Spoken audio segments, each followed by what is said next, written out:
AI, especially large language model-based chatbots, are all the rage now, from users to the media. However, the contest between tech giants is not necessarily for the best, and certainly caters not to all of us at large, but ultimately for the good of the tech giants only. So what can we do as average users? There are options: rhizome and the rise of open source AI. What is a rhizome? It has its roots, pardon the pun, from botany.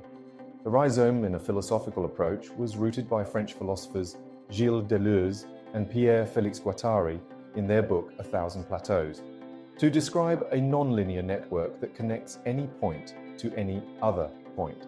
So, what does a rhizome, or a rhizomatic approach, has to do with what we are discussing today? Plenty, and it has to do with information and artificial intelligence. The way we humans think, extrapolate, create, and deduce is not a linear approach.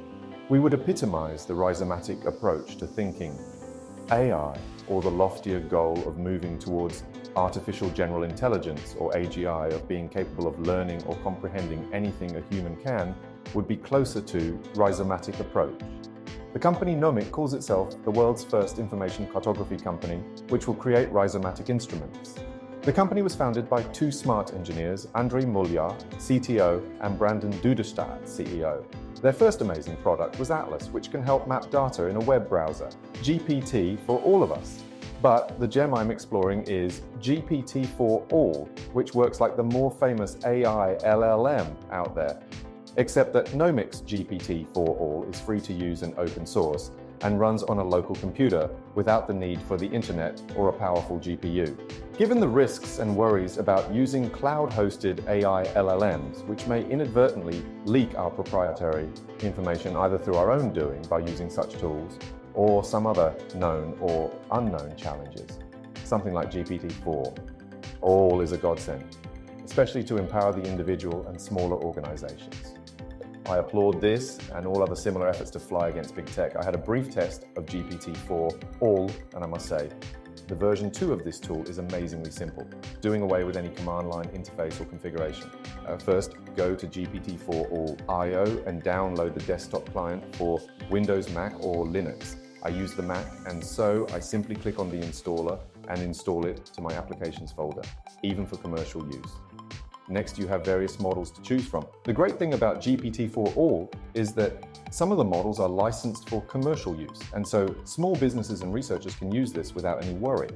The GPT-4all-J Groovy, MPT Base, and MP Instruct are licensed for commercial use models. I chose to install both the GPT-4all-J Groovy and the MP Base models to test queries. The caveat with the GPT-4all-J Groovy is that it has a knowledge of all things 2021 and before. It is not connected to the internet, and so that is both a plus and a minus. After some initial testing, I found MPT Base too slow compared to the decently fast GPT-4all-J Groovy model. As with any AI LLM, you need to feed a prompt to the chatbot for it to process. Through my brief tests, I found the GPT-4all-J Groovy to be the more responsive model. You can ask it any question with as many parameters as you wish, and give it a couple of seconds or minutes to complete its answer. It is quite entertaining, actually. And again, treat all AI answers with a bit of suspicion, but all these are great tools, and they do work on our tiny laptops, without the need for the cloud or room-sized servers. So with just a short time with GPT-4all, what is my preliminary verdict? Go for it, it is free.